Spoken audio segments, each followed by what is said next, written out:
मालवणमध्ये string operation केलेलं आहे. मालवणमध्ये पैसे वाटत होते.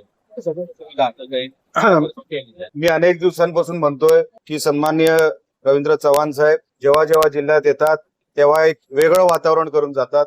काल ते आले मालवणमध्ये आणि त्यानंतर मला संशय वाटला की हे असेच सहज आलेले नाहीत, नुसतं सभेसाठी आलेलं नाहीत, तर त्याच्याबरोबर काहीतरी घेऊन आलेले आहेत आणि त्याचं आतापासून सुरू होणार. संध्याकाळपासून संध्याकाळची सभा होती. आपण अशा निवडणुका लढवणार आहोत का?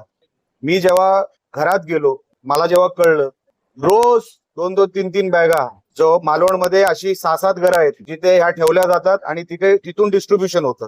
मग त्यांचे कार्यकर्ते तिथून येऊन घेऊन जातात. हे अशा निवडणुका जर आपण लोकसंख्या किती, आपण वाटताय किती, आणि उद्या हे नगरसेवक निवडून जातील तर काम करतील का तिकडे? ते म्हणतील अरे पैसे दिलेत आम्ही तुम्हाला, आम्ही कशाला काम करू? ते वसुलीच्या कामाला लागतील उद्या जर चुकून हे निवडून गेले तर. हे थांबवलं पाहिजे कुठेतरी. हे कल्चर नाही आपल्या जिल्ह्याचं, हे कधीच नव्हतं. हे काही लोक बाहेरून आली आणि हे कल्चर इकडे ह्या जिल्ह्यामध्ये आणलं. हे थांबलं पाहिजे. हा माझा प्रयोग आहे. मी माझ्या त्या आपण जेव्हा लाईव्ह केलं तेव्हाही मी सन्मान्य केनवडेकर हे जुने भाजपचे कार्यकर्ते आहेत, ह्यांनाही मी सांगितलं साहेब ही पद्धत बरोबर नाही. बंड्या सावंत जुना कार्यकर्ता भाजपचा, मी सांगितलं बरोबर नाही. पण हे कधीतरी थांबणार आहे का नाही? अशा निवडणुका घेऊन फायदाच काय?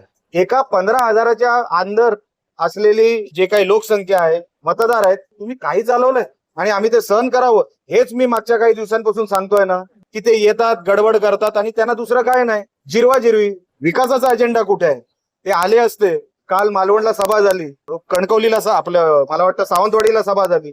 विकासाचं ब्लूप्रिंट दाखवलं असतं, विजन डॉक्युमेंट दाखवलं असतं, जे आम्ही दाखवतोय उद्या, तर एक समाधान वाटलं असतं की बघा आम्ही हे प्लॅन शहरामध्ये ठेवतोय, हे आमचं विजन आहे शहरासाठी. त्याच्यातलं काय नाही. तुम्ही येणार आणि ते धुमाकूळ घालून जाणार, गडूळ करणार सगळं वातावरण. हे काय मला पचणारं नव्हतं आणि म्हणून मी निर्णय अधिकाऱ्यांनाही सांगितलंय निवडणुकीच्या आणि सन्मान्य तिकडचे PI जगताप साहेब यांनाही सांगितलेलं आहे, हे आम्ही 24 तास आता तुम्हालाही विजिलन्स करावं लागेल. स्पेशल स्क्वॉड तुम्हाला प्रत्येक जिथे जिथे निवडणूक आहे तिथे स्पेशल स्क्वॉड नेमावं लागेल.